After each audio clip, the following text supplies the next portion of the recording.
మరొకసారి మీ అందరికీ స్నేహితుల దినోత్సవ శుభాకాంక్షలు. Happy friendship day. Happy friendship day. I may not your friend. Pastors can be a good friend and pastor will be your good friend కదా. So Roman philosopher సిసిరియో చెప్పిన మాట ఏంటంటే, life is nothing without friends అన్నాడు ఆయన. Friendship philosophy మీద books ఎన్నో రాశాడు సిసిరియో. ఎంతమంది పేరు విన్నారు? Roman philosopher. ఆయన అన్న మాట ఏంటంటే, life is nothing without friends. So friends లేని వాళ్ళు ఎవరు ఉండరు కదా. దొంగలకు కూడా ఫ్రెండ్స్ ఉంటారు, నరహంతలకు కూడా ఫ్రెండ్స్ ఉంటారు. ఫ్రెండ్స్ లేని ప్రాణులు లోకంలో ఎవరు కూడా ఉండరు. కానీ మనం కలిగి ఉన్న స్నేహితుల్లో మంచి స్నేహితులు, చెడ్డ స్నేహితులు ఖచ్చితంగా ఉంటారు. ఏమండి, అవునా కదా? మంచి స్నేహితులు, చెడ్డ స్నేహితులు, close friends, very close friends, eternal friends, రకరకాల స్నేహితులు, weekend friends, office friends, family friends. ఫ్రెండ్స్ని మనం డిఫరెంట్గా డిఫైన్ చేస్తూ ఉంటాం. కానీ అందరికంటే మంచి స్నేహితుడు మన గొప్ప దేవుడు యేసుక్రీస్తు ప్రభు. హల్లెలూయా. మన కొరకు 99 గొర్రెలను విడిచిపెట్టి మన కొరకు దిగి వచ్చినటువంటి మంచి సమరయుడు, మంచి స్నేహితుడు. యోహాను సువార్తలో 15వ అధ్యాయం 13వ వచనంలో మాట మనం జ్ఞాపకం చేసుకుంటాం. ఒకడు ప్రాణము పెట్టినంత కంటే ఎక్కువగా పెట్టేటువంటి, ప్రేమించేటువంటి స్నేహితుడి లోకంలో ఎవరు కూడా లేరు. There is no greater love than Christ. క్రీస్తు కంటే గొప్పగా మనల్ని ప్రేమించేవారి లోకంలో ఎవరు కూడా లేరు. స్నేహితులు మనల్ని అర్థం చేసుకోకపోవచ్చు, స్నేహితులు మనల్ని అపార్థం చేసుకుని దూరం చేసుకోవచ్చు, స్నేహితులు అవసరాల కొరకు మనల్ని వాడుకోవచ్చు, స్నేహితులు మన దగ్గర నుంచి ఏమి దొరుకుద్దని ఆశించి స్నేహం చేయొచ్చు.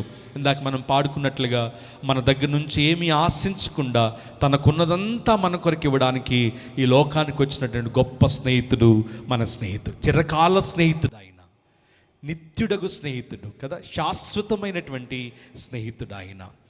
సామెతల గ్రంథం 27వ అధ్యాయం 17వ వచనం రాయబడిన మాట ఏంటంటే, ఒకడు తన చెలికానికి వివేచన పుట్టించును.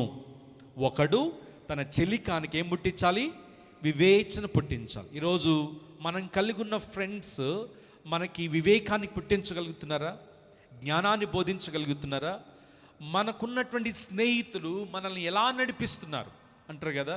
Tell me your friends, I will tell you who you are అంటారంటే, మీ సహవాసం, మీ స్నేహితులు ఎవరో చెబితే మీ వ్యక్తిత్వం ఏంటో చెప్పేస్తాం. బైబిల్ చెప్తున్న మాట ఏంటంటే, only Bible defines a good friends. మంచి స్నేహం అంటే ఏంటో బైబిల్ సెలవిస్తూ ఉంది. సొలొమోను రాసిన మాట ఏంటంటే, ఒకడు తన చెలికానికి వివేకాన్ని పుట్టించాలి. అది 6 నెలలు సహవాసం చేస్తే ఏమవుతారంట? వీళ్ళు వాళ్ళు అవుతారు. సో మనం చేసిన స్నేహం వల్ల మనం జ్ఞానవంతులమయ్యామా లేక అవివేకులమయ్యామా, అజ్ఞానులమయ్యామా అనేది పరిశీలన చేసుకోవాలి. 13:20 సామెతలు 13:20, జ్ఞానుల సహవాసం చేయవాడు జ్ఞానము గలవాడగును. ఎవరి సహవాసం? జ్ఞానుల సహవాసం. అది. So choose your friends wisely కదా. జ్ఞానము కలిగి మీ ఫ్రెండ్స్ని మనము చేసుకోవాలి ప్రార్థనాపూర్వకంగా. దాని అర్థం ప్రియులరా, హైందవులతో స్నేహం చేయొద్దని కాదు, ముస్లిమ్స్తో స్నేహం చేయొద్దని కాదు. మంచి వ్యక్తులు, జ్ఞానం కలిగిన వారు, ప్రతి సందర్భంలో మనతో నిలబడేటువంటి వారు, మనల్ని ఆదరించేటువంటి వారు, మనల్ని ప్రోత్సహించేటువంటి వారు, అలాంటి వారితో మనం స్నేహం చేయాలి. హల్లెలూయా. నాకు కూడా చాలామంది హిందూ ఫ్రెండ్స్ ఉన్నారు, ముస్లిం ఫ్రెండ్స్ ఉన్నారు. ఇక్కడ ఏ కార్యక్రమం జరుగుతున్నా వాళ్ళు ఖచ్చితంగా సపోర్ట్ చేస్తారు. చేసే ప్రతి పనిలో వారి హ్యాండ్ ఉంటుంది, ప్రోత్సహిస్తారు. నేను ఎలా పని చేస్తున్నానో దే ఆల్వేస్ ఎంక్వైర్, ఏంటి ఎలా జరుగుతుంది, హౌ ఈజ్ ఫ్యామిలీ. అలాంటి స్నేహితుల్ని మనము కలుసుకోవాలి. ఏమండి, గుడ్ మార్నింగ్ మెసేజ్లు, గుడ్ ఆఫ్టర్నూన్ మెసేజ్లు, గుడ్ ఈవినింగ్ మెసేజ్లు పెట్టి ఆపదొచ్చినప్పుడు మెసేజ్లు ఎప్పుడే ఎవరు చూడండి. అలాంటి వారితో స్నేహం చేయకండి. అలాంటి స్నేహం మనకు ప్రయోజనం కానే కాదు. బైబిల్ సెలవిస్తున్న మాట ఏంటంటే, God called us as a friends. యోహాను 15:14, నేను ఆజ్ఞాపించిన వాటిని మీరు చేసిన ఎడల నాకు స్నేహితుల యుందురు. దేవునికి స్తోత్రం. దేవుడు మనకు ఆజ్ఞాపించిన వాటన్నిటిని మనం చేస్తే మనము దేవునికి స్నేహితులమైందో. మరలా చెప్తున్నాను, ఏ మతములో లేనటువంటి గొప్ప భాగ్యం ఏంటంటే, భగవంతునికి భక్తునికి మధ్యలో ఉన్న బంధం ఏంటంటే ఇది స్నేహ బంధం, విడదీయనటువంటి గొప్ప స్నేహం. ఆయన చెప్పిన మాట, నా ఆజ్ఞలు మీరుంటే నాకు స్నేహితులై ఇందురు అన్న విషయాన్ని దేవుని వాక్యం సెలవిస్తాను. ప్రియులారా, పోయిన వారము మరి ఎంతమంది దేవుని వాక్యం విన్నారు, ఎంతమంది గుర్తుపెట్టుకున్నారో నాకు తెలియదు. యోబు గ్రంథములో నుండి దేవుని వాక్యం మనం విన్నాం కదా. యోబు అంటే వేదన కాదు, యోబు అంటే నేర్చుకోవాల్సిన చాలా ఉందని చెప్పి చాలా విషయాలు ఎప్పుడు విన్నటువంటి ఆన్లైన్లో కూడా చాలా మంచి రెస్పాన్స్ వచ్చింది. ఎందుకంటే మరి Job questions and Jesus answers, gospel according to Job, యోబు రాసిన స్వార్త అనేది లాస్ట్ వీక్ మనము ఆవిష్కరించగలిగాం. అంటే యోబు దాదాపుగా చాలా ప్రశ్నలు అడిగాడు. There were 37 direct questions in the book of Job. యోబు గ్రంథంలో 37 ప్రశ్నలు ఉన్నాయి. వాటిలో 14వ అధ్యాయంలో యోబు అడిగినటువంటి 3 ప్రశ్నలకు యేసుక్రీస్తు ప్రభువారు స్వార్థలో చెప్పినటువంటి జవాబులు, Job questions and Jesus answers అనేటువంటి వాక్య భాగాన్ని గడిచిన వారము మనము మరి పరిశీలన చేస్తాం. ఫ్రెండ్షిప్ డే రోజు మనము యోనాతాను దావీదు స్నేహం గురించి మాట్లాడుకుంటాం కదండి. తర్వాత యాకోబు పేతురుల స్నేహం గురించి మనం మాట్లాడుకుంటాం. చెప్పండి, ఇంకా బైబిల్లో మీకు తెలిసిన స్నేహితులు చెప్పండి. There are so many good friends కదా. మంచి స్నేహితులు ఉన్నారు, వెనక నుంచి బళ్ళెంలో పడుతున్న స్నేహితులు కూడా ఉన్నారు, ఆపద్దినమందు విడిచిపోయిన స్నేహితులు కూడా ఉన్నారు.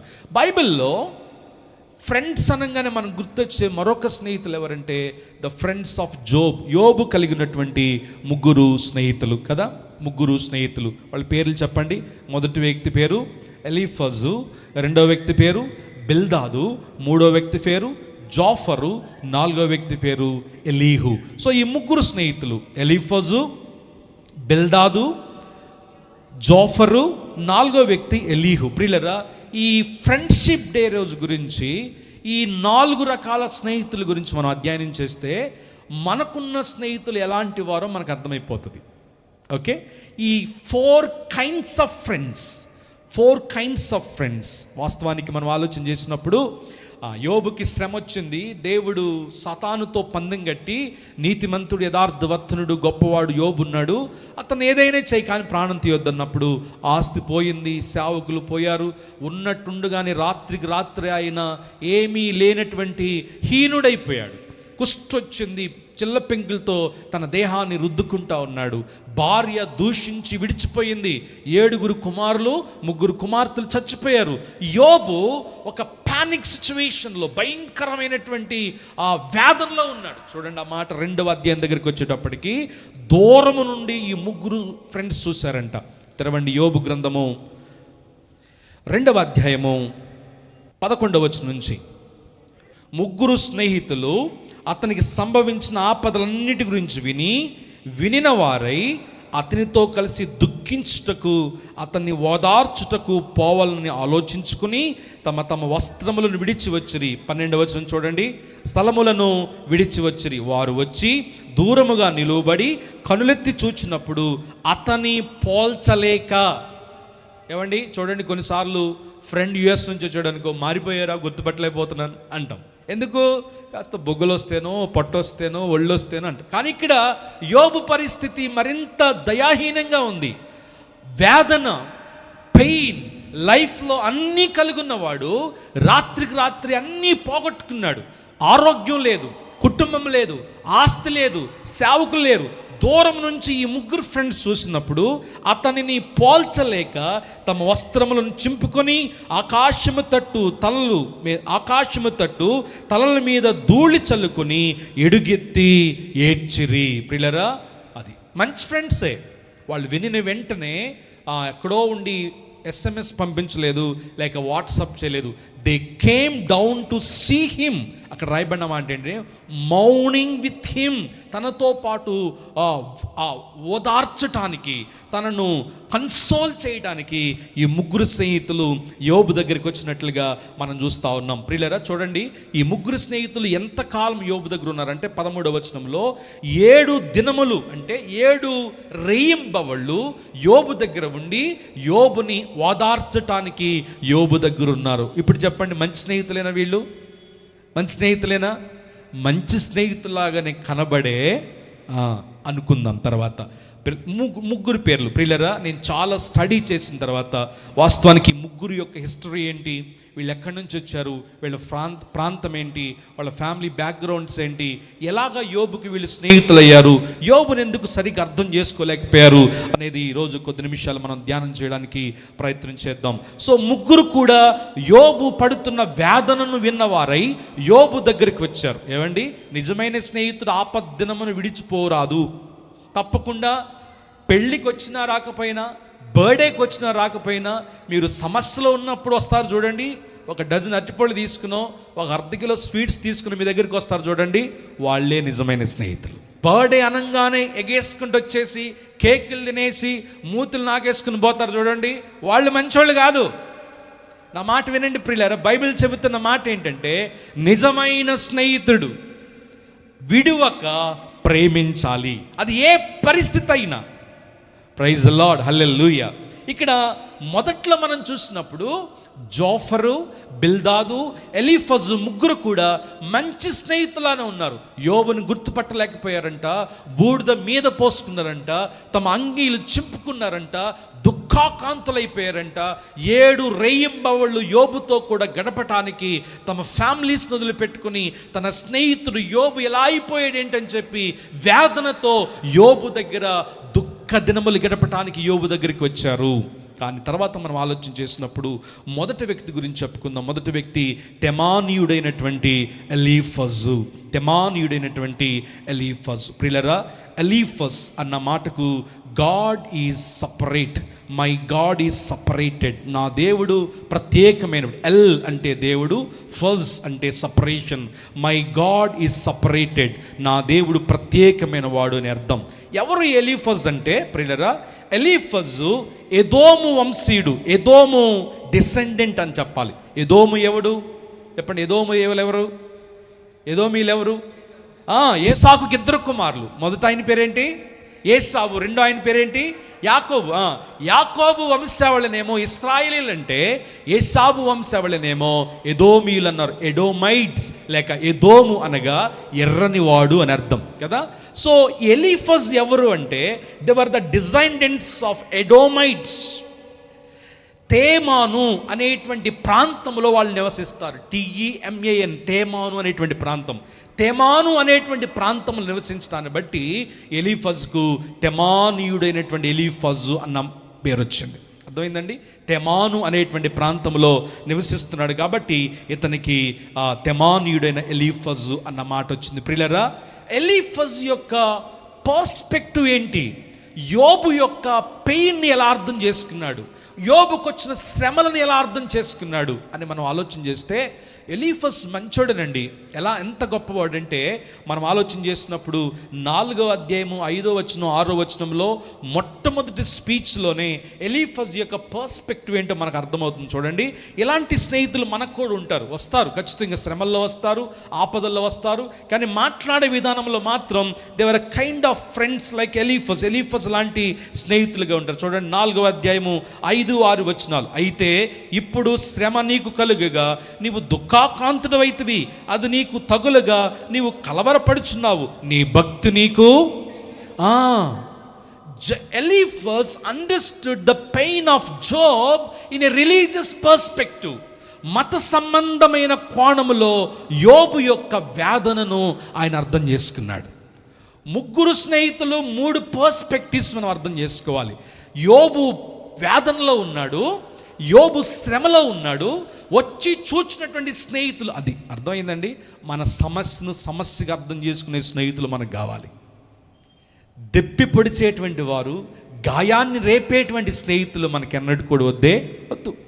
వాళ్ళు మనకు ఉపకారం చేస్తున్నారు అన్నట్లుగా నటించి నీవు ఈ తప్పు చేస్తున్నావు కదా, నీ ప్రార్థనా జీవితం ఇలా ఉంది కదా, ఇంతగా ప్రతి ఆదివారం ప్రభు దగ్గరికి పోతున్నావు కదా, ప్రభు కొరకు కులాన్ని వదులుకున్నావు కదా, ప్రభు కొరకు బంధువులను వదులుకున్నావు కదా అని మన భక్తి సంబంధమైనటువంటి దెప్పిపాటలు పడుస్తూ మనల్ని పదే పదే రెచ్చగొడతారు. అలాంటి స్నేహితుడు ఎలీఫజు లాంటి స్నేహితులు. అర్థమైందా? 4వ అధ్యాయం 5వ అధ్యాయం మీరు చదివితే నీ భక్తి, నీ విశ్వాసము, నీ యథార్థత, నీ నీతి నిన్నెందుకు ఇలా చేసింది అని ఎలీఫజు ప్రశ్నిస్తూ ఉన్నాడు. ప్రియులారా, రిలీజియస్ పర్స్పెక్టివ్ మంచిది అని చెడ్డదని నేను అనట్లేదు. ఏమండి, భక్తి గొప్పదే, ప్రార్థన గొప్పదే, మతపరమైనటువంటి విశ్వాసం అవును కదా, మనకు కూడా బలం ఏంటి? ప్రార్థనే, భక్తే, విశ్వాసమే. కానీ ఎలీఫజు మాట్లాడుతున్న విధానాన్ని మనం చూసినప్పుడు నీవేదో చేసావు కనుకనే నీకు ఈ శ్రమ వచ్చింది, నీ ప్రార్థన దేవునికి అంగీకారం ఉండట్లేదు కనుకనే నీకు ఈ శ్రమ వచ్చింది. ప్రియులారా, these 3 friends failed to understand the God of Job. అది మొదటి విషయం. శ్రమలలో యోబు యొక్క దేవుడు ఎలాంటి వాడో ఈ 3 స్నేహితులు సరిగ్గా అర్థం చేసుకోలేకపోయారు. మన స్నేహితులు, మీ friends did your friends understanding your God? మీ దేవుడిని మీ స్నేహితులు అర్థం చేసుకోగలుగుతున్నారా? మీ దేవుడు ఎంత గొప్పవాడో మీ స్నేహితులు అర్థం చేసుకోగలుగుతున్నారా? ప్రియులారా, ఇది చాలా ప్రాముఖ్యమైన విషయం. నన్ను అర్థం చేసుకునే స్నేహితులు నాకు ఉండొచ్చు, నా కుటుంబాన్ని అర్థం చేసుకునే స్నేహితులు నాకు ఉండొచ్చు, కానీ నేను కలిగి ఉన్న నా దేవుడిని అర్థం చేసుకునే స్నేహితులు నాకు ఉండాలి. హల్లెలూయా. ఈ 3 స్నేహితుల యొక్క తప్పేంటంటే, మొదటి విషయం, they fail to understand the God of Job. యోబు యొక్క దేవుణ్ణి వారు అర్థం చేసుకోలేకపోయారు. నేను అదే మరలా చెబుతున్నాను, మతపరంగా ఎలాంటి బౌండరీస్ ఉండవు మన దగ్గర. యూ కెన్ బి హ్యావింగ్ మీ good friends from Hinduism, Jainism, Sikhism, Islam, ఏ మతంలో నుంచి మంచి స్నేహితులు మీరు కలిగి ఉండాలి. కానీ they must respect God first. దేవుణ్ణి వాళ్ళు అపహాసిస్తుంటే, నీ దేవుణ్ణి వాళ్ళు కించపరుస్తుంటే, నీ ప్రార్థనా జీవితాన్ని వాళ్ళు హేళన చూస్తుంటే, స్టాప్ యువర్ ఫ్రెండ్షిప్. ఎందుకంటే గొప్ప హింట్స్ ఏమీ లేవండి. బైబిల్లో మనకు చెప్పింది కూడా అదే. నాకున్న ఫ్రెండ్స్ కూడా ప్రార్థన అనగానే రెస్పెక్ట్ వస్తుంది వాళ్ళకి. మా కోసం ప్రార్థన చేయండి అని అప్పుడప్పుడు యూట్యూబ్ మన వాట్సాప్ పంపిస్తూ ఉంటారు. వాళ్ళు ఏదైనా ఇంటర్వ్యూస్కి పోతున్నప్పుడు, శ్రమల్లో ఉన్నప్పుడు, సమస్యలు ఉన్నప్పుడు, బిజినెస్ ప్రాబ్లమ్స్ వచ్చినప్పుడు, ప్రసన్న ప్రే ఫర్ దిస్, మా ఫ్యామిలీ కోసం ప్రార్థన చేయి. వాళ్ళకి నిశ్వాసం ఏంటంటే, నేను కలిగి ఉన్న నా దేవుడు వారి శ్రమల్లో నుండి వారిని కూడా విడిపించగలడు. హల్లెలూయా. ఈ ఎలీఫజు, బిల్దాదు, జాఫరు 3 చేసిన మొదటి తప్పు ఏంటంటే, దేవుణ్ణి కలిగి ఉన్న వారైనప్పటికీ యోబు పట్ల దేవుని ప్రణాళిక ఏంటో వాళ్ళు అర్థం చేసుకోలేకపోయారు. దేవుడు శ్రమల్లో ఏ రీతిగా ఉంటాడో వాళ్ళు తెలుసుకోలేకపోయారు. శ్రమలలో దేవుని యొక్క ప్రణాళిక ఏంటో వాళ్ళు తెలుసుకోలేకపోయారు. దేవునికి స్తోత్రం. ప్రియులారా, మనం కలిగి ఉన్న శ్రమల కాలంలో, ఇబ్బందుల కాలంలో, పరీక్షల కాలంలో మన కొరకు వచ్చే బంధువులు కానివ్వండి, స్నేహితులు కానివ్వండి, ఆదరిస్తున్నట్లుగానే కనిపిస్తారు, కానీ లోపల సంబరపడేటువంటి వారు, లోపల అబ్బా భలే అయిందే, వీళ్ళు చర్చికి వెళ్తారు, వీళ్ళు భక్తి చేస్తారు, వీళ్ళు ప్రార్థనలు చేస్తారు, వీళ్ళకి ఇలా జరగాలని అనేటువంటి వారు ఎలీఫజు లాంటి స్నేహితులు మనకు కూడా అప్పుడప్పుడు తగులుతారు. రిలీజియస్ పర్స్పెక్టివ్ ఇది. Suffering is the result of sin అన్నాడు ఎలీఫజ్. Isn't it? ఏమండి, శ్రమలు పాపానికి పర్యవసానంగా వస్తాయి అని ఎలీఫజ్ అన్నాడు. దేవుడు చెప్పిన మాట ఇదేనా? కానే కాదు. ఎందుకు యోబుకి శ్రమలు వచ్చినాయి? యోబు ఏమైనా పాపం చేశాడా? యోబు ఏమైనా తప్పు చేశాడా? యోబు ఏమైనా కావాలని శ్రమలను కొని తెచ్చుకున్నాడా? దేవుడు తన నీతిని పరీక్షించడానికి, తనకు ప్రమోషన్ ఇవ్వడానికి అగ్ని లాంటి శ్రమలను యోబు జీవితంలో తీసుకొచ్చాడు. గుర్తుపెట్టుకోండి ప్రియులారా, మీరు పరీక్షల గుండా వెళ్తుంటే, శ్రమల గుండా వెళ్తుంటే, it was not the result of your sinful life. మీ పాప జీవితాన్ని బట్టి నాకు ఇలా జరిగింది, నేను చేసిన తప్పిదాన్ని బట్టి ఇలా జరిగిందని మిమ్మల్ని మీరు నిందించుకోవద్దు. ఎలీఫజ్ చేసిన తప్పది అదేంటంటే, నీ పాపాన్ని బట్టే నీకు ఈ స్థితి వచ్చిందని చెప్పి యోబుని గుచ్చి 3 అధ్యాయాల్లో యోబును వేధించాడు. ఎలీఫజ్ లాంటి స్నేహితులు ఒకవేళ మీకుంటే వదిలేయండి. అలాంటి స్నేహం అనవసరం. మన భక్తి జీవితానికి దానివల్ల ఎలాంటి ఉపయోగం కూడా ఉండదు. స్నేహితులమని చెప్పుకుంటూ రిలీజియస్ పీపుల్గా వేషధారణ వేసుకుంటూ వాక్యం తెలుసు వాళ్ళకి, భక్తి తెలుసు వాళ్ళకి, ప్రార్థన తెలుసు వాళ్ళకి, కానీ మనకొచ్చిన శ్రమలను దేవుని సంకల్పంగా అర్థం చేసుకోకపోతే అలాంటి స్నేహితుల వల్ల మనకి ఎలాంటి ప్రయోజనం కూడా ఉండదు ప్రియులరా. సో తెమానీయుడైన ఎలీఫజు ఎదోమీయుడు వంశానికి చెందినవాడు, తేమాను అనేటువంటి ప్రాంతానికి చెందినటువంటి వాడు కనుక తెమానీయుడిగా పిలువబడ్డాడు. ఇతని యొక్క పర్స్పెక్టివ్ ఏంటంటే రిలీజియస్ వ్యూలో యోబు యొక్క శ్రమను అర్థం చేసుకోలేకపోయాడు, దేవుణ్ణి అర్థం చేసుకోలేకపోయాడు, యోబుని సరిగ్గా అర్థం చేసుకోక యోబుకి అపకారం చేసిన వాడిగా, యోబుని పదే పదే గుచ్చి హింసించిన వ్యక్తిగా, స్నేహితుడిగా ఉన్నాడు. రెండో వ్యక్తి పేరు ఏంటంటే చెప్పండి, బిల్దాదు. 8వ అధ్యాయం దగ్గరికి వస్తే బిల్దాదు మనకు కనిపిస్తాడు. షుహీయుడైనటువంటి బిల్దాదు. ఏమండి, ఈ బిల్దాదుకు చాలా మంచి చరిత్ర ఉందండి. ఎవరో తెలుసా? ఈ బిల్దాదు మన పితరుడైనటువంటి అబ్రహాము సంతానమే. విన్నారు ఎప్పుడైనా? ఈ బిల్దాదు మన పితరుడైనటువంటి అబ్రహాము సంతానమే. అబ్రహాము ఆదికాండం 25వ అధ్యాయము 1-2 వచనం మనం చదివినప్పుడు దేవుని చిత్తానికి వ్యతిరేకం కెతూరా అనేటువంటి స్త్రీతో కూడినప్పుడు ఈ యొక్క షుహీలు పుట్టారు. చూడండి ఆ మాట, ఆదికాండం 25వ అధ్యాయము 1-2 వచనాలు. కెతూరాకి అబ్రహాముకు పుట్టిన కుమారులు ఒక ఆయన పేరు షుహీయుడు.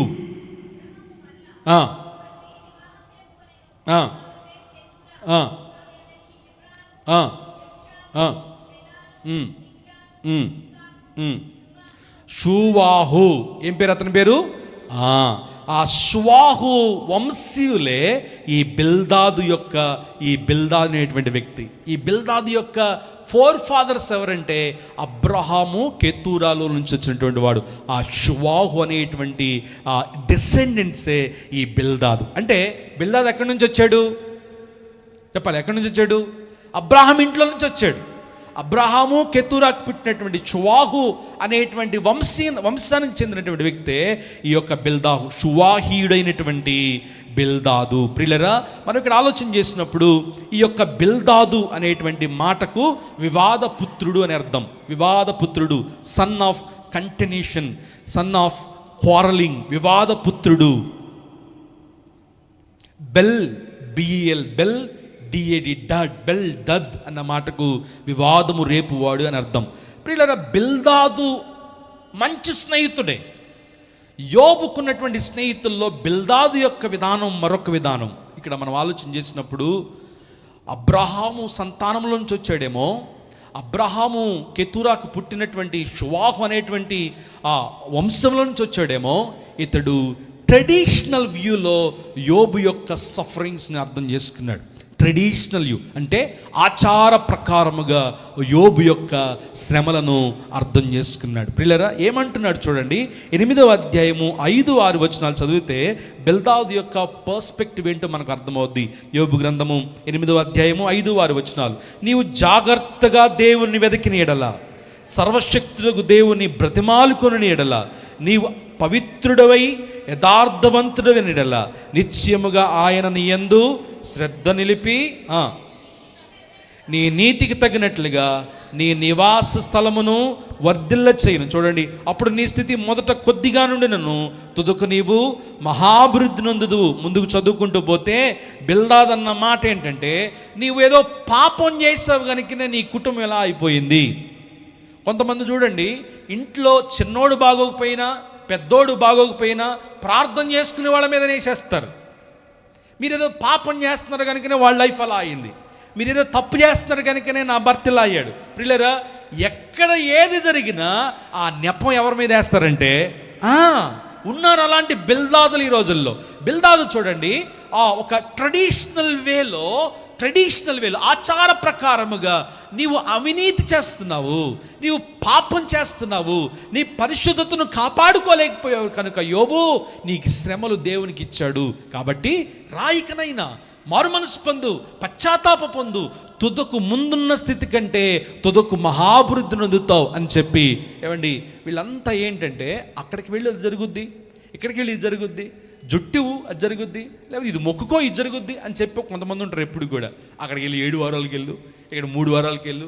ఇలాంటి వాళ్ళు ఏంటంటే ఉచిత సలహాలు ఇచ్చేసి లోపల ఏమనుకుంటారంటే వాడికి ఏం జరగదు, నాకు తెలుసు, మాకు తెలుసు వాడికి ఏం జరగదని. ప్రియులరా, బిల్దాదులు మన చుట్టూ చాలామంది ఉంటారు. బిల్దాదు లాంటి స్నేహితులు మనం కూడా చాలాసార్లు కలిగి ఉంటాం. మన రియల్ పొజిషన్ అర్థం చేసుకోకుండా, రియల్ పెయిన్ అర్థం చేసుకోకుండా, రియల్ సఫరింగ్ని మనం అర్థం చేసుకోకుండా రకరకాల సజెషన్స్ ఇచ్చి, అడ్వైజెస్ ఇచ్చి, బిల్దాదులో మనం నేర్చుకోవాల్సిన మాట ఏంటంటే ఆచార ప్రకారమైన వ్యక్తిత్వం కలిగి సరిచేయడానికి బదులుగా నెపములు వేసేటువంటి స్వభావం కలిగినటువంటి వ్యక్తి బిల్దాదు. 3 సార్లు స్పీచ్ ఇచ్చాడు యోబుతో. వాళ్ళ యొక్క కన్వర్జేషన్ మనం చూసినప్పుడు నీ నీతి, నీ భక్తి, నీ యథార్థత, నీ అపవిత్రత దేవునికి సరి సమానంగా లేదు గనుక, దేవుని నువ్వు గాయపరిచావు గనుక, నువ్వు మరలా ఒప్పుకుంటే, నీవు మరలా పశ్చాత్తాపడితే ఆ ముందున్న దానికంటే నీవు ఇంకా ఆస్వాదించబడతావు. అర్థమవుతుందండి? అర్థమవుతుందా? అంతరంగ స్వభావం కంటే కూడా మీరు ఇంకా మల్టిప్లై అవ్వాలి, మీరు ఇంకా మల్టిప్లై అవ్వాలి అని రకరకాల ఆశలు చూపి మోసం చేసేటువంటి స్నేహితులు మన చుట్టూనే ఉంటారు. రైస్ పుల్లింగ్ అనేది ఒకటి ఉంది ఈ మధ్యలో, తెలుసు కదా? రైస్ పుల్లింగ్ అనేది చాలా స్కాములు జరుగుతున్నాయి. మీకు ఇది ఇంత వస్తుంది, అంత వస్తుంది కాబట్టి ఎంత కట్టండి, లేకపోతే అక్కడికి వెళ్ళండి, అదే జరుగుద్ది. చాలామంది కోటీశ్వరులు కూడా ఆ రైస్ పుల్లింగ్ స్కామ్లో పడిపోయారు. కారణం ఏంటంటే అందరికి కూడా ఇప్పుడున్న దానికంటే అది ఇంకెక్కువ కావాలి, ఇప్పుడున్న దానికంటే ఇంకెక్కువ కావాలా, ఇప్పుడున్న దానికంటే ఇంకెక్కువ కావాలా. అలా మోసం చేసేటువంటి బిల్దాదు లాంటి వారు అనేక మందిని మనం చూస్తూ ఉంటాం. ప్రియులరా, బిల్దాదు యొక్క స్నేహం ఎలాంటిదంటే ఆచార ప్రకారమైనటువంటి స్నేహం. మొదటి వ్యక్తి ఎవరు? ఎలీఫజ్ యొక్క స్నేహము మతపరమైన స్నేహం. బిల్దాదు యొక్క స్నేహము ఆచార ప్రకారమైన స్నేహం. 3వ వ్యక్తి చూడండి, నయామాతీయుడైనటువంటి జోఫరు. 11వ అధ్యాయము 4-14 వచనాలు చూస్తే జోఫర్ యొక్క స్నేహం ఏంటి, పర్స్పెక్టివ్ ఏంటో మనకు అర్థమవుద్ది. నయామాతీయుడైనటువంటి జోఫరు 11వ అధ్యాయము 4వ వచనం అలాగే 14వ వచనం చదవమ్మా. నా ఉపదేశం నిర్దోషమనియు. చూడండి, ఈ మాటలను అర్థమైపోద్ది కదా. ఏందయ్యా నీకంటే గొప్పోళ్ళు లేడా, నువ్వే పెద్ద ఏమన్నా సూపరా, నువ్వేనా పెద్ద పరిశుద్ధుడివా, నీకే వచ్చా అనుకుంటున్నావు కదా నువ్వు. ఉంటారు అలాంటి వాళ్ళు, ఉన్నారా అలాంటి వాళ్ళు? మీ భక్తి పెద్ద గొప్పదా, మీ పిల్లలేనా, మీరేనా? గుచ్చి గుచ్చి గుచ్చి గుచ్చి చూడండి ఆ మాట. నీవు అనుకొనుచున్నావు కదా. 14 వచ్చిన చదవం. ఇప్పుడు పాపము నీ చేతిలో నుండి చూచి నీవు దాన్ని విడిచిన ఎడలా. అర్థమైందండి? యోబు ఏమైనా పాపం చేశాడా ప్రియులారా? చెప్పండి ఎవరైనా. యోబు గ్రంథాన్ని ఇంతకాలం నుంచి చదువుతున్నారుగా, యోబు ఏమైనా పాపం చేశాడా? నోటి మాటలో అయినా యోబు ఎలాంటి పాపం కూడా చేయలేదు. కానీ జోఫర్ అంటున్న మాట ఏంటంటే పాపము నీ చేతిలో నుండి చూచి నీవు దాన్ని విడిచిన ఎడలా, నీ గుడారము నుండి దుర్మార్గత నీవు కొట్టివేసిన ఎడలా నిశ్చయముగా నిర్దోషివై నీవు సంతోషించదవు. ఇక్కడ మొదటి విషయం ఏంటంటే ఈ 3 స్నేహితులు కూడా యోబేదో పాపం చేశాడు గనుకనే దేవుడు యోబుకి శ్రమలను అనుమతించాడు అనుకున్నారు తప్ప యోబుకు వచ్చిన శ్రమల వెనుక దేవుని ప్రణాళికను వారు అర్థం చేసుకోలేకపోయారు. హల్లెలూయా, హల్లెలూయా. ఇక్కడ నయామాతీయుడైనటువంటి జోఫర్ అన్న మాటకు కిరీటం అని అర్థం, కిరీటము. నయామా అనేటువంటి పట్టణం నుంచి వచ్చాడు కనుక ఇతనికి నయామాతీయుడైనటువంటి జోఫర్ అన్నటువంటి పేరు వచ్చింది. ప్రియులరా, ఈ నయామాతీయుడైనటువంటి జోఫర్ యొక్క వ్యూ ఏంటంటే జడ్జిమెంటల్ వ్యూ, తీర్పు తీర్చేటువంటి స్నేహం కదా. ప్రతిదానికి తీర్పు తీర్చడమే. నువ్వు ఇది చేసావు కరెక్ట్ కాదు, నేను ఇది చేసా కరెక్ట్. జడ్జిమెంటల్ పీపుల్ ఈ రోజుల్లో చాలామంది ఉంటారు కదా. మీరు స్టేటస్ పెట్టినా, మీరు ఏదైనా వాక్యం చెప్పినా, ఒక పాట పాడినా, లేకపోతే ఎవరికైనా మంచి కార్యం చేసినా ప్రతిదానికి జడ్జిమెంట్ చేసేటువంటి స్నేహితులు. మేబీ మన యొక్క పర్స్పెక్టివ్ను వాళ్ళు అర్థం చేసుకోకపోవడం, లేఖనం ద్వారా మనం ఏ రీతిగా చేస్తున్నామో వాళ్ళు అర్థం చేసుకోకపోవడం. చాలామంది మేబీ మనము వేరే బ్యాక్గ్రౌండ్స్ వచ్చినప్పుడు ఎందుకు డబ్బులు వేస్ట్ చేసుకుంటున్నారు, ఎవరు చేయమన్నారు మిమ్మల్ని ఇలాగా, ఇలా చేయటం వల్ల మీకేం ప్రయోజనము, మీకేమైనా పిచ్చి పట్టిందా అని ప్రతిదానికి మన తీర్పు తీర్చేటువంటి స్నేహితులు మన చుట్టూ ఉంటారు. ఉన్నారా జోఫర్ లాంటి స్నేహితులు? ఉన్నారా? నీ నిర్దోషమైన చేతులు, అపవిత్రత, ఎప్పుడైతే నువ్వు కలిగి ఉంటావు అప్పుడే నీ విడిపించబడతావు. చూడండి, జాఫర్ కూడా కన్ఫర్మ్ అయిపోయాడు, యోబు ఏదో పాపం చేశాడు మనకు తెలియకుండా. ఎరా ఎప్పుడు నువ్వు పోయావు, మాకు తెలియకుండా ఏమైనా పాపం చేసావా, మమ్మల్ని పిలవకుండా, అంటే మాకు తెలియకుండా ఏమైనా పాపం చేసావా, మాకు తెలియకుండా ఏమైనా కొనుక్కున్నావా, దేవుణ్ణి ఎందుకు నువ్వు ఇలా చేసావు. జాఫర్ కూడా జడ్జిమెంట్ చేసేది ఏంటంటే, నీ చేతుల నిండా పాపం ఉంది, నీ గుడారం అంతా దుర్మార్గత నిండి ఉంది, దాని కనుక నువ్వు తీసేసుకుంటే ఒకవేళ నువ్వు బాగుపడతావేమో. ప్రియులరా, చూడండి, హాస్పిటల్ ఎవరైనా జాయిన్ అయ్యారు అనుకున్న మీకు ఫోన్ వచ్చింది అనుకోండి, అయ్యో ఎలా ఉన్నారు, బాగున్నారా అని అడిగేటువంటి వారికంటే కూడా ఎందుకు వచ్చింది అలాగా అని అడిగోళ్ళు ఉంటారు చూసారా, వాళ్ళతో చాలా జాగ్రత్తగా ఉండండి. అర్థమైందన్న మాట మీకు. ఎవరైనా మీకు ఫోన్ వచ్చి పలానా బ్రదర్కి ఇట్లా అయిందంట, హాస్పిటల్ ఉన్నాడంట, అయ్యో ప్రభువా స్వస్థపరచు నాయనా, బాగుండాలని కోరుకునే వాళ్ళకంటే కూడా నేను చెప్పాను అది తినొద్దని, అందుకే అట్లా అయింది, నేను చెప్తూనే ఉన్నాను అయినా వినలేదు, జడ్జిమెంటల్గా మాట్లాడే స్నేహితులు ఉంటారు చూసారా, వాళ్ళతో జాగ్రత్తగా ఉండండి.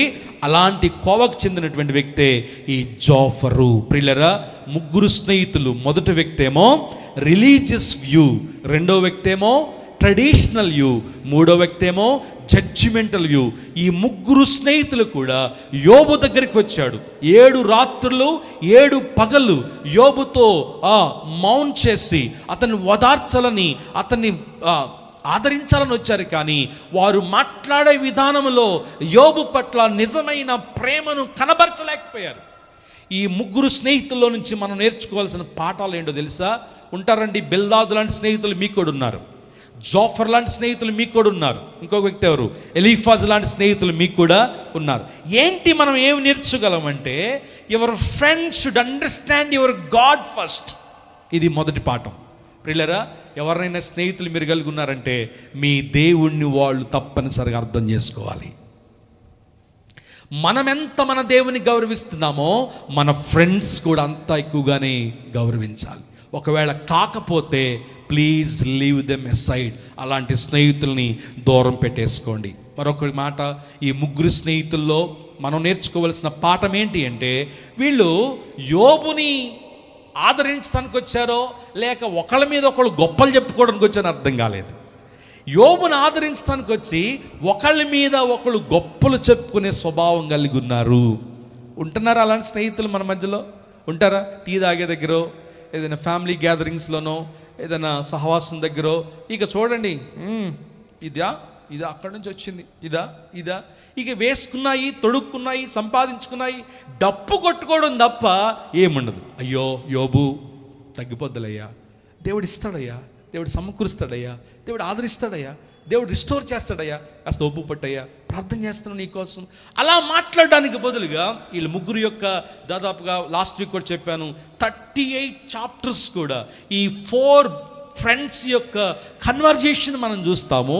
వాళ్ళ మీద వాళ్ళు గొప్పలు చెప్పుకున్నారు తప్ప యోబుని నిజంగా ఆదరించలేకపోయారు. ప్రియులరా, ఈ స్నేహితుల్లో మనం నేర్చుకోవాల్సిన మూడవ పాఠం, ప్రాముఖ్యమైన పాఠం ఏంటంటే, కంఫర్ట్ చేసే పనిలో మిత్రభేదం చూపారు. మిత్రభేదం అన్న మాట మీకు అర్థమైందా? మిత్రభేదం కదా. కాస్త ఆఫీస్లో మీ జాబ్ పోవంగానే, కాస్త మీ ఇంట్లో చిన్నగా గొడవలు ప్రారంభం అవగానే, ఫైనాన్షియల్గా మీరు కాస్త అప్పుల పాలు అవ్వగానే, కాస్త బ్యాంక్ లోన్స్ అన్నీ మీ మీద పడంగానే నిజమైనటువంటి స్నేహితులు ఎవరో మనకు అర్థమైపోతుంది. మిత్రభేదం చూపారు వీళ్ళు. వాళ్ళు చూడండి, సామెతల గ్రంథం 17 అధ్యాయం 19 వచనం చూడండి ఒకసారి. సామెతల గ్రంథం 17:9 ప్రేమను వృద్ధి చేయగోరువాడు, కానీ వీళ్ళు ఏం చేశారు చూడండి, వీళ్ళు ముగ్గురు ఏం చేశారు, పదే పదే యోబు నీవు అపవిత్రుడివి, నీ గుడారంలో దుర్మార్గత ఉంది, నీ నీతి దేవునికి అంగీకారంగా లేదు, నీవు ఇది అని చెప్పి తప్పిదాలను పదే పదే ఎత్తి చూపేటువంటి పనిలో ఉన్నారు. దాన్ని ఏమంటారంటే మిత్రభేదము అంటారు. ప్రియులరా, ఆదరించేటువంటి క్రమములో యోబు యొక్క ముగ్గురు స్నేహితులు కూడా వాళ్ళు మిత్రభేదము చూపించారు. ప్రియులరా, ఈ ముగ్గురు స్నేహితులు లాంటి స్నేహితులు కనుక మనం కలిగి ఉంటే అలాంటి స్నేహితులు మన జీవితానికి ఉపయోగం లేనే లేదు. వాళ్ళ వల్ల మనకు స్నేహం ఉండదు, వాళ్ళ వల్ల మనకి ఎలాంటి ప్రయోజనం కూడా ఉండదు. ఇప్పుడు ఆఖరి వ్యక్తి దగ్గరికి వద్దాం. చూడండి, యోబు గ్రంథంలో 32వ అధ్యాయం దగ్గర నుంచి మనం చూస్తే అక్కడ బుజీయుడగు అయినటువంటి ఎలీహు అనేటువంటి వ్యక్తి వచ్చాడు. ఎలీహు అనేటువంటి వ్యక్తి, ఈ ఎలీహు కూడా అబ్రాహాము కుటుంబంతో రిలేటివ్గా ఉన్నటువంటి వ్యక్తే.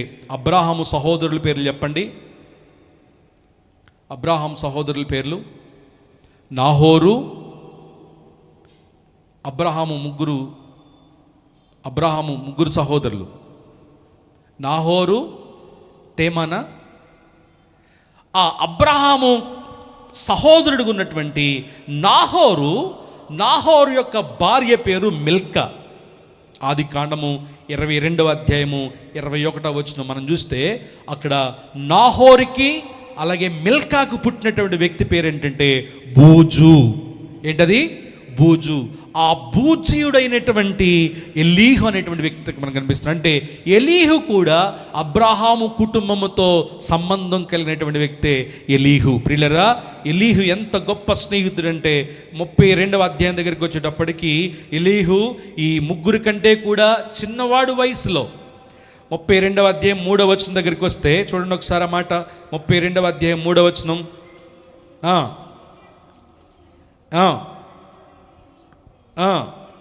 యోబు మీద ద్వేషము మోపినందుకు వారి మీద కూడా అతడు బహుగా కోపగించను. He rebuked them. నిజమైన ఫ్రెండ్స్ ఎవరో తెలుసండి? తప్పు అని ఖండించే వాళ్ళే నిజమైన ఫ్రెండ్స్. తప్పును కూడా ఒప్పు అని చెప్పి షుగర్ పూసేటువంటి వాళ్ళు మన చుట్టూ ఉంటుంటే వాళ్ళు నిజమైన స్నేహితులు కానే కాదు. వయసులో పెద్దవాళ్ళని చూడలేదు ఎలీహు, అనుభవం కలిగిన వారని చూడలేదు. యోబుతో వాళ్ళు మాట్లాడిన విధానం అంతా వినినప్పుడు ఎలీహు వారి ముగ్గురిని కూడా కోపగించుకున్నాడంట, ఖండించాడంట. చూడండి 4వ వచనం నుంచి, వారు ఎలీహు కన్నా ఎక్కువ వయసు వారు కనుక అతడు యోబుతో మాట్లాడవలనని కనిపెట్టుచుండెనంటే ఏంటి? బిల్దాదు మాట్లాడుతున్నాడు, జాఫర్ మాట్లాడుతున్నాడు, ఈ మరొక వ్యక్తి ఎవరు ఎలీఫజ్ మాట్లాడుతున్నాడు. ఈ ముగ్గురు మాట్లాడే వరకు ఆగి కనిపెట్టి సరైన సమయము కొరకు వెయిట్ చేస్తున్నాడు. పిల్లరా, జ్ఞానం కలిగిన వారు ఎప్పుడు కూడా రైట్ టైం కోసం వెయిట్ చేస్తారు. అవునా కదా? మీ ఫ్రెండ్స్ బ్యాచ్లో ఒకడు ఉంటాడు, ప్రతిదానికి నేనున్నా ఉన్నారా? తప్పకుండా. మా దగ్గర కూడా ఒకడు ఉంటాడు, ప్రతి దాంట్లో నేనున్నా, అరే నువ్వు ఆగరా, నేనున్నా, అరే నువ్వు ఆగరా. కానీ ఎలీహు ఎంత జ్ఞానం కలిగిన వాడంటే ఈ ముగ్గురు మాట్లాడేట అంతవరకు కూడా కనిపెట్టుకుని వెయిట్ చేస్తూ ఉన్నాడంట. హల్లెలూయా. బిల్దాదు లాంటి స్నేహితులు కాదు, ఎలీఫజ్ లాంటి స్నేహితులు కాదు, జాఫర్ లాంటి స్నేహితులు కాదు, ఎలీహు లాంటి స్నేహితులు మనం కలిగి ఉండాలి. దేవునికి స్తోత్రం. హల్లెలూయా. ఆ తర్వాత మాట చూడండి. యువకపోట చూచినప్పుడు అతని కోపము రగిలెను. 6వ వచనం. కావున బుజీయుడైన బరాకయేలు కుమారుడగు ఎలీహు ఇలాగున మాట్లాడసాగెను. దేవునికి స్తోత్రం కలుగును గాక. ప్రియులరా, ఎలీహు యొక్క పర్స్పెక్టివ్ ఏంటి అంటే, what kind of friend he was అంటే, he was a godly friend. దైవికమైన స్నేహితుడు, గాడ్లీ పర్స్పెక్టివ్. యోబు యొక్క శ్రమ ఏంటి, యోబు యొక్క పెయిన్ ఏంటి, యోబు యొక్క ఆదరణ ఎలా వస్తుంది, దేవుని దైవ కోణములు ఆలోచించి యోబుకు సరైనటువంటి సలహాలు ఇచ్చినటువంటి చిన్న వయస్కుడిగా ఈ యొక్క ఎలీహు ఉన్నాడు. ప్రియ దేవుని బిడ్డలారా, 32వ వచనం దగ్గర నుంచి దాదాపుగా తర్వాత అధ్యాయం వరకు మనం చదువుకుంటూ పోతే చాలా అద్భుతముగా చెప్పాలంటే అద్భుతమైనటువంటి దేవాంత శాస్త్రాన్ని అంటే థియాలజీని బోధించాడు. దేవుడు మనిషికి ఆత్మను ఎలా పెట్టాడు, దేవుడు మనిషిని ఎలా సృజించాడు, దేవుని మనిషి పట్ల దేవుని యొక్క ప్రణాళిక ఏంటి. చిన్నవాడైనప్పటికీ వివేకం కలిగి జ్ఞానం కలిగి యోబుతో ఎలా మాట్లాడాలో అలాగా మాట్లాడినట్లుగా మనం చూస్తూ ఉన్నాము. అద్భుతమైన వ్యక్తి. చూడండి 32వ అధ్యాయంలో ఒక వచనం చూపించిన తర్వాత ఎలీహు గురించి మనం మాట్లాడుకుంటూ ముందుకు వెళ్దాం. చూడండి 33వ అధ్యాయము 16వ వచనం. Why pain was to Job. ఎందుకు యోబుకు ఇలాంటి వ్యాధిని అనుమతించాడు? 33వ అధ్యాయం 16వ వచనం. నరులు గర్విష్ఠులు కాకుండానట్లు, తాము తలచిన కార్యము వారు మానుకొన చేయునట్లు, గోతికి పోకుండా వారిని కాపాడునట్లు, కత్తి వలన నశింపకుండా వారి ప్రాణము తప్పించినట్లు ఆయన వారి చెవులను తెరవచేస్తును. ఇలా ఎవరన్నా మాట్లాడేప్పటి వరకు understanding God's purpose in our life. మన వేదన, మన పెయిన్, మన శోధన, సమస్యలు, దాని వెనుక దేవుని ప్రణాళిక ఏంటంటే, చిన్నవాడైన ఎలీహు చెప్పిన మాట ఏంటంటే, నరులు గర్విష్ఠులు కాకుండానట్లు, తాము తలచిన కార్యము వారు మానకుండానట్లు, గోతికి పోకుండా వారిని కాపాడునట్లు, కత్తి వలన నశింపకుండా వాళ్ళ ప్రాణమును కాపాడునట్లు దేవుడే యోబు లాంటి వారికి శ్రమలను తీసుకొస్తాడు. దేవునికి స్తోత్రం. ఎంత మెచ్యూరిటీ చూడండి ప్రియులారా. చిన్నవాడే, లేట్గానే వచ్చాడు, కానీ లేటెస్ట్గా అద్భుతమైన వేదాంతాన్ని ఎలీహు మాట్లాడుతున్నాడు. మరొక విధంగా చూద్దండి. 34వ వచనం 10వ వచనం నుంచి 10వ వచనం. విజ్ఞానము గల మనుషులారా నా మాట ఆలకించుడి. ఇది చాలండి ఎలీహు యొక్క మనస్తత్వం అర్థం చేసుకోవడానికి. దేవుడు అన్యాయము చేయుట అసంభవము. దేవునికి స్తోత్రం, హల్లెలూయా. గాడ్స్ జస్టిస్ని అర్థం చేసుకున్నాడు, గాడ్స్ రైచియస్నెస్ని అర్థం చేసుకున్నాడు, గాడ్స్ ప్లాన్ అర్థం చేసుకున్నాడు. అలాంటి ఎలీహు లాంటి స్నేహితుల్ని మనం కలిగి ఉండాలి. హల్లెలూయా. ఆ మాట ఎంత అద్భుతంగా మాట్లాడు చూడండి. సర్వశక్తుడు దేవుడు అన్యాయము చేయుట అసంభవము, సర్వశక్తుడు దుష్కార్యము చేయుట అసంభవము. మీరు నీతిమంతుల అవినీతిమంతుల, మీరు పాపుల పరిశుద్ధుల, మీరు దేవుని దగ్గర మంచుకున్నారా చెడ్డగున్నారా, మీ దుష్కార్యములు మీ మంచి కార్యములు, మీ భక్తి జీవితం ఎలా ఉంది, మీ ప్రార్థన జీవితం ఎలా ఉంది, గుచ్చి ప్రశ్నించి గాయాలు రేపేటువంటి వ్యక్తిత్వం కాదు ఎలీహు వ్యక్తిత్వం. మీరు ఎంత దుర్మార్గులైనా దేవుడు అన్యాయము చేయుట అసంభవము. హల్లెలూయా, హల్లెలూయా. ప్రియులారా, నేను ఈరోజు ఏమై ఉన్నానో not the result of my past but the result of the God's grace. అర్థమైంది ఈ మాట? ఈరోజు నేనేమై ఉన్నానో నేను చేసిన నా గత జీవితాన్ని బట్టి కానే కాదు. నేను ఈరోజు ఏమై ఉన్నానో అది కేవలము దేవుని యొక్క ఉచితమైన కృప. హల్లెలూయా. ఏమండి కాస్త ప్రాబ్లం రాగానే మటన్ ఎక్కువ తింటున్నాం, అందుకే ఇది వచ్చింది, చికెన్ ఎక్కువ తింటాం ఇదే వచ్చింది, వాకింగ్ చేయట్లేదు ఇది వచ్చింది, మనల్ని మనం నిందించుకుంటాం. కానీ ప్రభు చెప్తాడు, it's my will and purpose for your life. ఇది నిన్ను మెరుగు చేయటానికి, గోతికి పోకుండా నిన్ను కాపాడుటకు, తర్వాత గర్విష్ఠులు కాకుండా భక్తి మార్గంలో మిమ్మల్ని నిలబెట్టడానికి, తర్వాత కత్తి వలన మీరు నశించకుండా ఉండటానికి, తర్వాత తాము తలచిన కార్యములు మానకుండా మీరు చేయటానికి నేనే మీ జీవితంలోనికి దీన్ని తీసుకొచ్చాను. Hallelujah. So stop blaming yourself. మీరు ఈరోజు కలిగి ఉన్న పరిస్థితి ఏదై ఉందో దాన్ని బట్టి మిమ్మల్ని మీరు నిందించుకోవడం మానండి. నా లైఫ్లో నేను కూడా చాలాసార్లు నన్ను నేను నిందించుకున్నాను. ఎందుకు ఈ ఫ్యామిలీ పుట్టాను నేను, ఎందుకు ఆ గ్రామంలో పుట్టాను నేను, ఎందుకు ఇలా పుట్టాను నేను, ఎందుకు ఇలా పుట్టాను. ఒక స్టేజ్ వచ్చేంత వరకు నాకు అర్థం కాలేదు. నా పుట్టుక వెనుక దేవుడు ఒక ఉన్నతమైన ప్రణాళిక కలిగి ఉన్నాడు. నాకు కావాల్సింది ఏంటంటే నన్ను నేను నిందించుకోవడం కాదు. All I need is God's grace.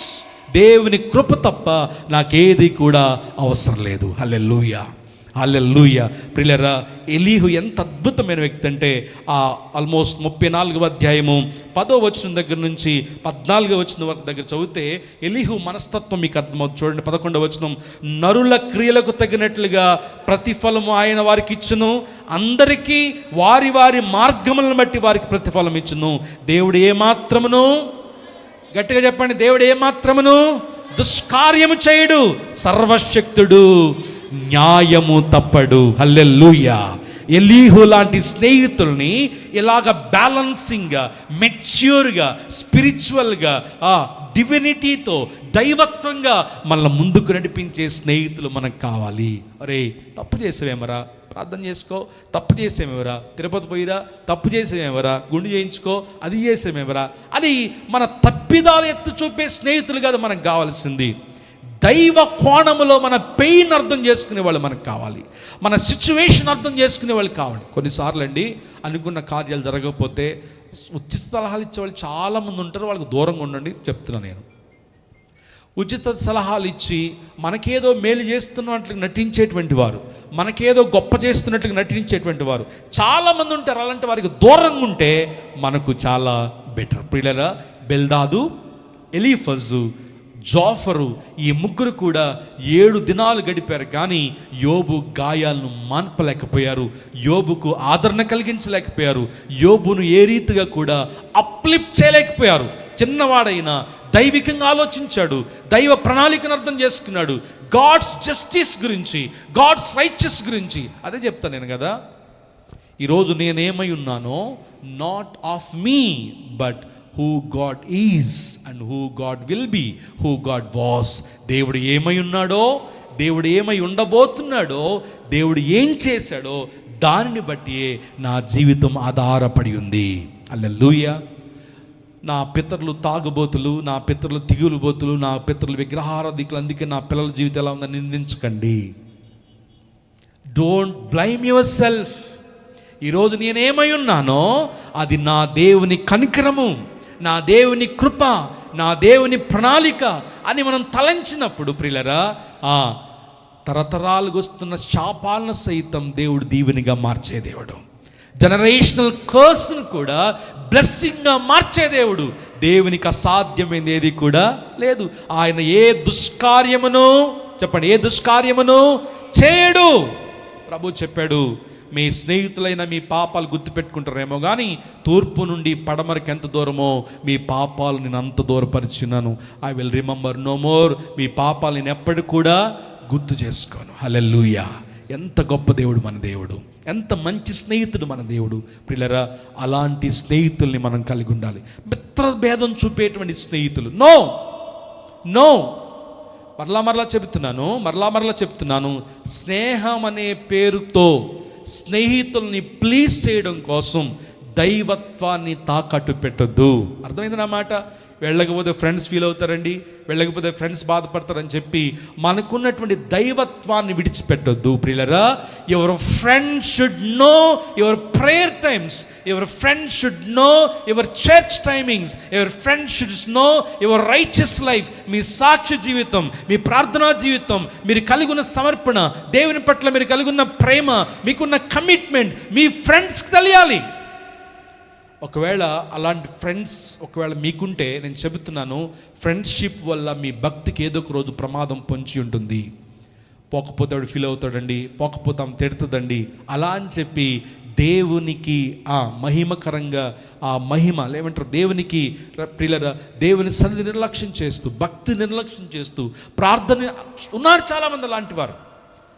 మన దగ్గరే మనం చూస్తూ ఉన్నాం ప్రియులరా. మొదట్లో బాగానే ఉంటారు, ఉద్యోగం వస్తుంది, కుటుంబం బాగుంటుంది, కానీ తర్వాత ఫ్రెండ్స్.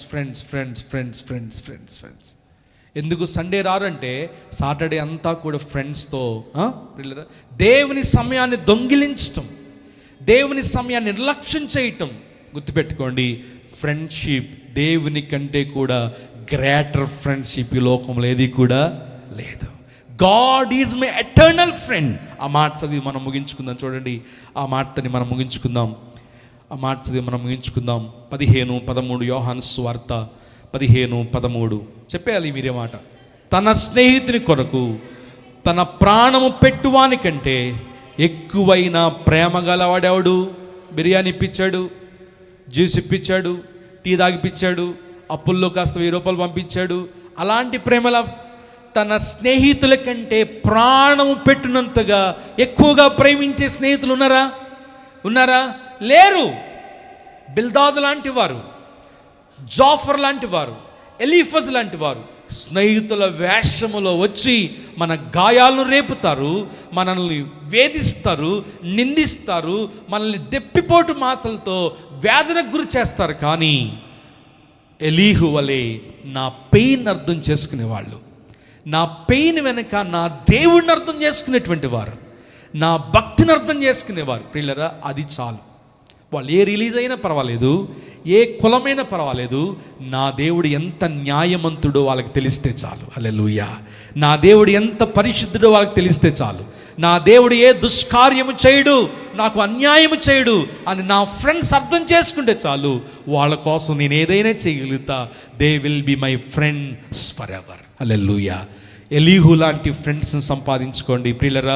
ఈ లోకంలో మరలా చెబుతా ఉన్నాను, క్రీస్తు లాంటి స్నేహితుడు మనకి ఎన్నటికీ దొరకడు.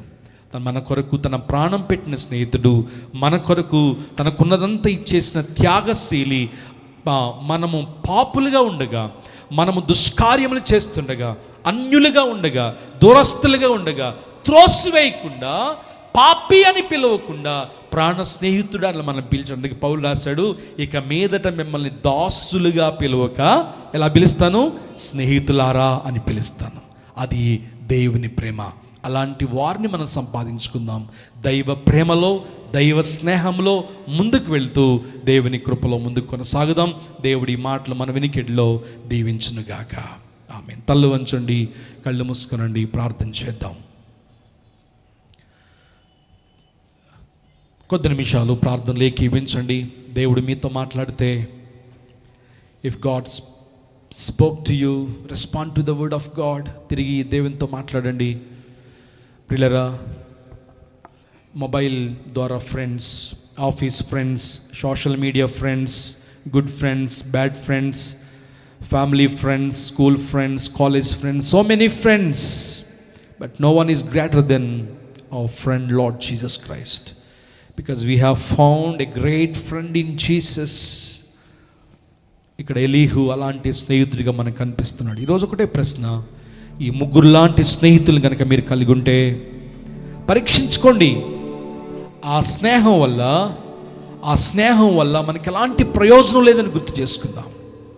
అలాంటి స్నేహం వల్ల మనకి ఎలాంటి ప్రయోజనం లేదని గుర్తు చేసుకుందాం. దైవజనాంగమా, ఆయనే మన స్నేహితుడు, చిరకాల స్నేహితుడు, విడువని స్నేహితుడు. Thank you Jesus. Hallelujah, hallelujah, hallelujah, hallelujah. యేసయ్యా మీకు స్తోత్రాలు. కనికర సంపన్నుడా నీకు స్తోత్రాలు. నిత్య స్నేహితుడిగా నాతో మీరు ఉండడానికి ఇష్టపడినందుకే నీకు స్తోత్రాలు నాయనా. Thank you Lord, thank you Lord, thank you Jesus, thank you Lord. Hallelujah, hallelujah, hallelujah. నీతో నేను జీవిస్తాలే చిరకాలము, నిన్నే నేను ప్రేమిస్తాలే చిరకాలము. లోకంలో నేనెన్నో వెతికా అంతా శూన్యము, చివరికి నువ్వే నిలిచావే సదాకాలము. నీతో నేను జీవిస్తాలే కలకాలము, నిన్నే నేను ప్రేమిస్తాలే చిరకాలము. లోకంలో నేనెన్నో ఎతికా అంతా శూన్యము, చివరికి నువ్వే నిలిచావే సదాకాలము.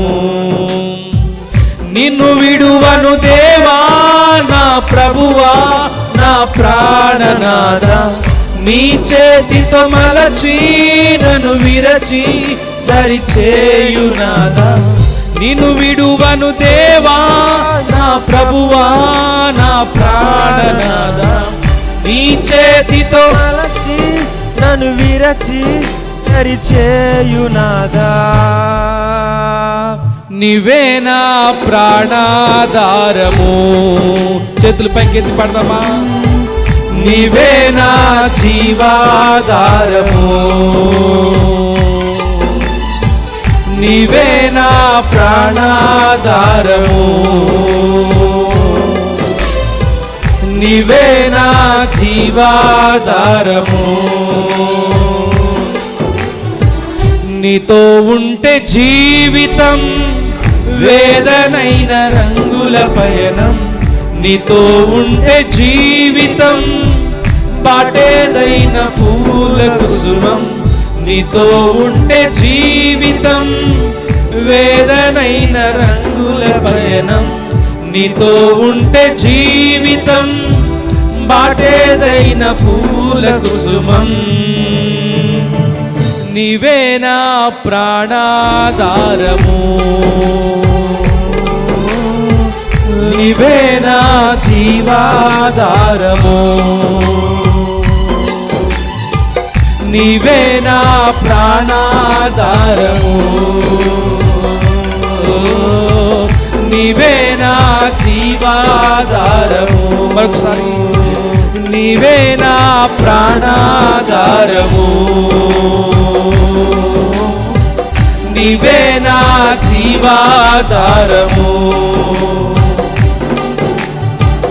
నీవే లేకపోతే నేను జీవించలేను, నీవే లేకపోతే నేను బ్రతుకలేను, నీవే లేకపోతే నేను ఊహించలేను, నీవే లేకపోతే నేను లేను, నీవే లేకపోతే నేను జీవించలేను, నీవే లేకపోతే నేను బ్రతుకలేను, నీవే లేకపోతే నేను ఊహించలేను, నీవే లేకపోతే నేను లేను. నిన్ను విడచిన క్షణమే ఒక యుగమై గడిచే నా జీవితము, చెదరిన నా బ్రతుకే నిన్ను వెదకే నీ తోడు కోసం.